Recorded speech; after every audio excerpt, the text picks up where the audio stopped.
Hello and welcome to the Basics of Knife Making. Part 1. Design. Design is crucial to knife making. One needs to take into consideration purpose, materials, size, geometry, and even metallurgy. Designers will often start with a sketch and add dimensions and materials to flesh out the design. For more complex work, people will create an online model using software such as Fusion 360 or CAD. After the initial designing process, many designers will create a mock-up using cheaper materials to make sure everything is ergonomically correct and is mechanically sound. Once the design is finalized, you are ready to move on to the next stage. Part 2. Forging. Forging is not always necessary, but is often a large part of creating complex and luxury blades. For example, a common technique for complex blade materials is the creation of Damascus, which is a type of layered steel that will show a pattern on the blade's face.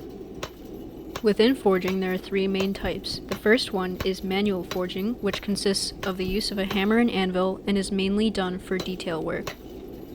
The second type is assisted forging, which is usually done with a treadle hammer and is a cheaper solution for grunt work.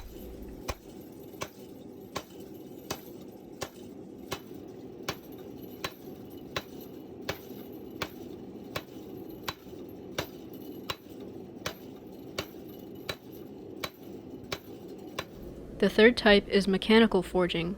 It is used mainly to get large amounts of metal moved quickly, and the primary tool is a hydraulic press.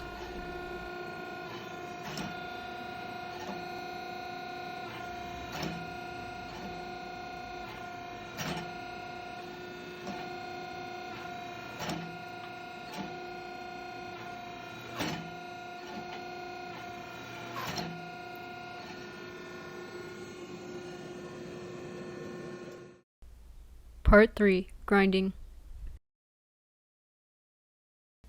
Grinding is an integral part in knife making. Professionals will use a 2x72 belt grinder to shape the blade.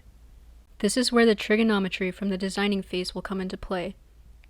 To obtain a good cutting edge in the pre-calculated bevel height, one will need to use trigonometry to calculate the exact angle one needs to grind at. Grinding is also used for handle work, which will appear later in the video.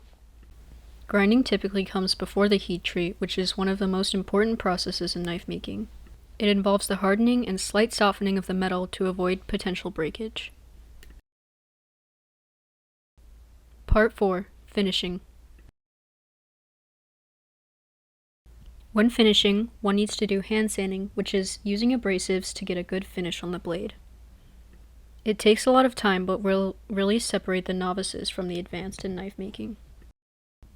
In addition, one will want to etch a touch mark, which signifies who made the blade. Part 5. The handle. For knives with a non-integral handle, one needs to construct a handle out of other materials. Common materials for handle making include wood, acrylics, micarta, and carbon fiber. Once the handle is roughed out, it is often secured with pins, bolts, and/or epoxy. Then one will grind or sand the handle until it is up to their liking. Part 5. Results. Being a knife maker is no easy feat. It takes a lot of practice and hard work, but with effort, one can build the skills to become an excellent knife maker. The tools and materials are quite expensive, but it does pay off in the end.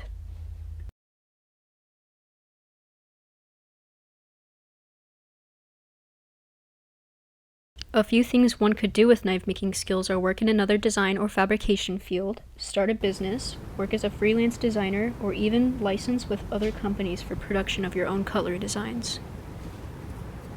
Thank you for watching, and I hope you learned something from this video.